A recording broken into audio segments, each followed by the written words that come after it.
நான் தான் என் மேல என்னமா கோபம்?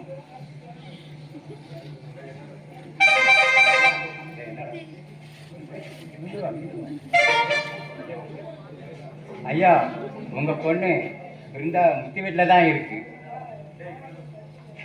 என்னடா சொல்ற?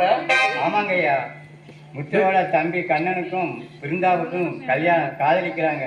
இப்போ கல்யாணம் பண்ண கோயிலுக்கு போயிட்டு இருக்காங்க. அதை சொல்லிட்டு போக தான் வந்தேன்.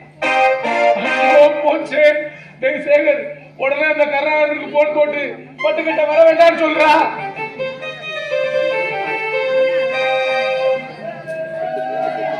வணக்கம் வரதராஜ். கருணாகரன். என்னப்பா சேகரு, நாங்க வாரம் சொல்லி உங்க அப்பா கிட்ட சொல்லவே இல்லையா? ஒரு ஆடம்பரம் ஒண்ணுமே இல்லாம இருக்கு.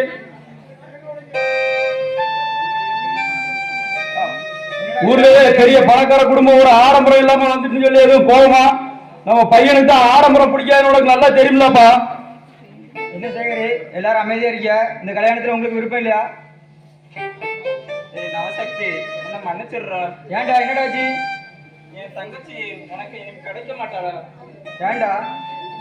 என்னடா சொன்ன? இந்த கருணாகர கட்டி கட்டி போய் வீட்டுக்கு வந்து நினைச்சியா? என் பையனுக்கு பொண்ணு கொடுக்க 1000 பேர் இருக்காங்க. அப்படி இருந்து நான் இந்த கல்யாணத்துக்கு ஒத்துக்கிட்டேன்னா உங்க நட்பு விட்டு போக கூடாதுடா. தம்பி, இப்போ அந்த தரதலை கேட்க கல்யாணமே நடந்திருக்குமா தம்பி? என்னது, அவளுக்கு கல்யாணம் நடந்திருக்குமா? விடவே மாட்டேன் அவளை. அவள் தாலி கட்டுறதுக்கு முன்னாடி அவளை தூக்கி ஆகும். வண்டிய மேல கோயில் போக முன்னாடி கிளம்பி விடுற வண்டிய